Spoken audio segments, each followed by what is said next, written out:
Up in smoke, a Sunday fire brought many volunteers to Newton Falls to help put out a blaze at a former paper mill that helped build the community.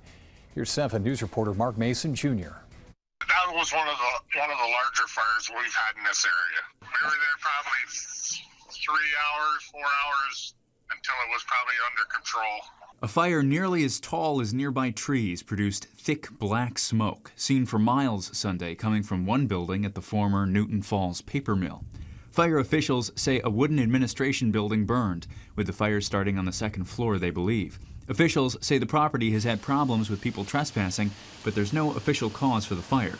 Gary Lutz, a deputy fire coordinator for St. Lawrence County, says the fire drew a sizable crowd, and most, we're told, were former mill employees. We actually called the troopers to keep people away because they were actually parking in the road so people couldn't get into there. I mean, it is kind of a thing of the past, but I mean, a lot of families stayed here because of that paper mill.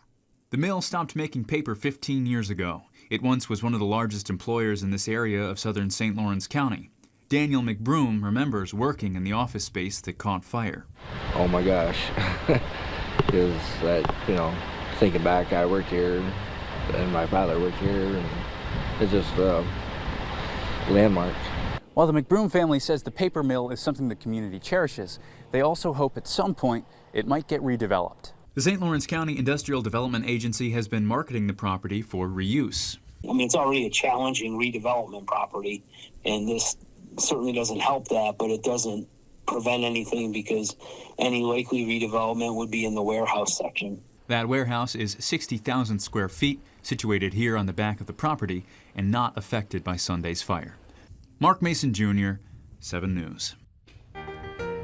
And a look back at some of the history at the Newton Falls paper mill. That plant started up around 1900. More recently, it was Appleton Paper. That was in the 1990s. It closed in 1999.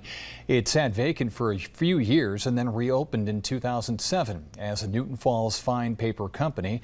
It had Canadian ownership. In 2010, the company changed over from making traditional fine paper for publishing and concentrated on making a heavier grade of paper. It had about 100 workers. The ownership at the time said the changes would help the mill be in a better position as people use less paper due to the digital age, but the mill closed that same year.